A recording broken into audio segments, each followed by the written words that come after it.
100 కాదు 200 కాదు, ఒక్కడి దగ్గరే 650 గ్రాముల హెరాయిన్ దొరికింది. ఇంత పెద్ద మొత్తంలో హెరాయిన్ ని దగ్గర ఎందుకని పోలీసులు అడిగితే నాకే కావాలి, అయినా ఈ మాత్రం ఏమాంతరానికి సరిపోతుందని అన్నారు. అతని దగ్గరికి హెరాయిన్ ఎలా వచ్చింది? హైదరాబాద్లో ఇప్పుడు ఇదే హాట్ టాపిక్.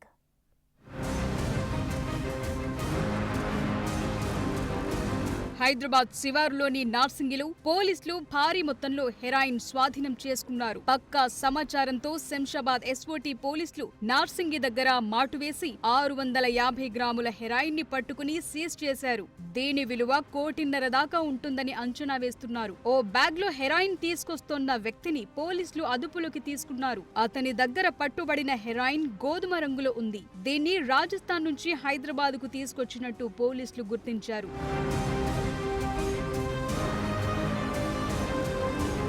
హెరాయిన్ తో పట్టుబడిన వ్యక్తిని పోలీసులు ప్రశ్నించినప్పుడు ఆశ్చర్యపోయే సమాధానాలు చెప్పాడు. ఇంత మొత్తంలో హెరాయిన్ నీ దగ్గరెందుకుందని అడిగితే తానే హెరాయిన్ వినియోగిస్తానని చెప్పాడు. దాంతో అతనిపై ఎన్డీపీఎస్ చట్టం కింద కేసు నమోదు చేసి దర్యాప్తు చేస్తున్నారు. అసలు ఇంత భారీ మొత్తంలో ఇతనికి హెరాయిన్ ఎందుకమ్మారు అన్నది ఇప్పుడు మెయిన్ క్వశ్చన్. పోలీసులకు పట్టుబడిన వ్యక్తి తనకు డ్రగ్స్ తీసుకునే అలవాటుందని అతనే ఒప్పుకున్నాడు. కానీ 650 గ్రాముల హెరాయిన్ తనొక్కడే తీసుకోగలడా? ఇంత మొత్తంలో ఒక్కడికే ఎందుకు అమ్మాల్సొచ్చిందనే దానిపై అనేక అనుమానాలు తలెత్తుతున్నాయి. ఇతని ద్వారా హైదరాబాద్ కు డ్రగ్స్ తరలిస్తున్నారా, లేక సిటీలో హెరాయిన్ సప్లై చేసే నెట్వర్క్ లో ఇతను కూడా భాగమా అనేది ఇప్పుడు తలెత్తుతోన్న ప్రశ్న.